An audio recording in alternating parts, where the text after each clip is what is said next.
Nakilig naman ako doon. Ang dali-dali talagang kiligin. Di ba? Kaya kailangan maihiwalay po natin ang kilig sa true love. Okay. Ano ba yan? Naging personal na. Okay, one of my musical influences or my musical idols is the King of Pop, Michael Jackson. Talaga naman. Yes, bata pa lang po ako. Alam niya ng pinsan ko, si Ate Seth, kung gaano ko kamahal si Michael Jackson. I would mimic his moves. Talaga namang trying hard po akong maging MJ. Bata pa lang ako. Hindi ko nga alam eh. Siguro gusto ng mga magulang ko na lalaki ako nung pinagbubuntis pa lang ako ng mama ko. Pero sobra ko pong love talaga si MJ.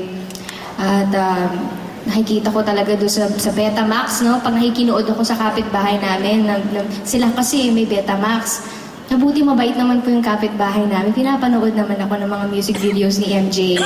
Nakikita ko yung concerts niya, yung history, and yung audience niya kung gaano talaga kabaliw. Parang, hindi naman kabaliw, pero ka-overwhelmed sa kanyang galing as a performer, as a singer. Siguro yun din kasing ability niya to touch people's lives through his words, through his music. Siguro yun yung magic talaga ni MJ. At saka yung when he performed, talaga namang all out. Talaga namang walang bukas. Ganun kagaling si MJ. At yun talaga ang dream ko po, to be like him as a performer. At ayun nga po, no, itong concert niya, yung comeback niya, yung big comeback niya, talagang, ano yun, July yun. Yes, June? Yeah, June. Talagang I was planning to watch one of his concerts. Sabi ko talagang, regalo ko sa sarili ko. Nagagastos talaga ako, mapanood lang talaga yung idol ko kasi bata pa lang ako.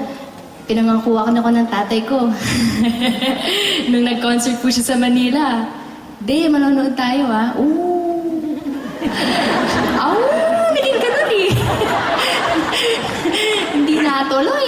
Pero naintindihan ko naman. Understanding naman po akong anak. Understanding naman! Bata pa kasi ako na. Understanding pa rin naman po ako hanggang ngayon. Oo naman.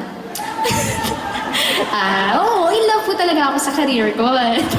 At saka sa kanila, sa pamilya ko, at saka kay Lord, di ba? So, ayun, going back to what I'm saying, ayun nga po. Sana nga ba ako?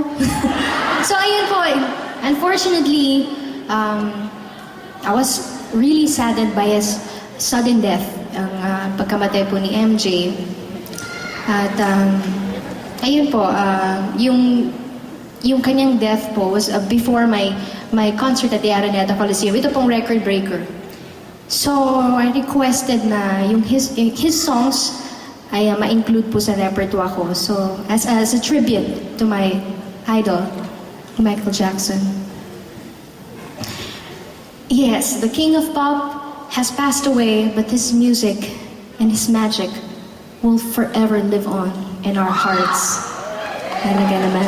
Para po sa inyong lahat ito.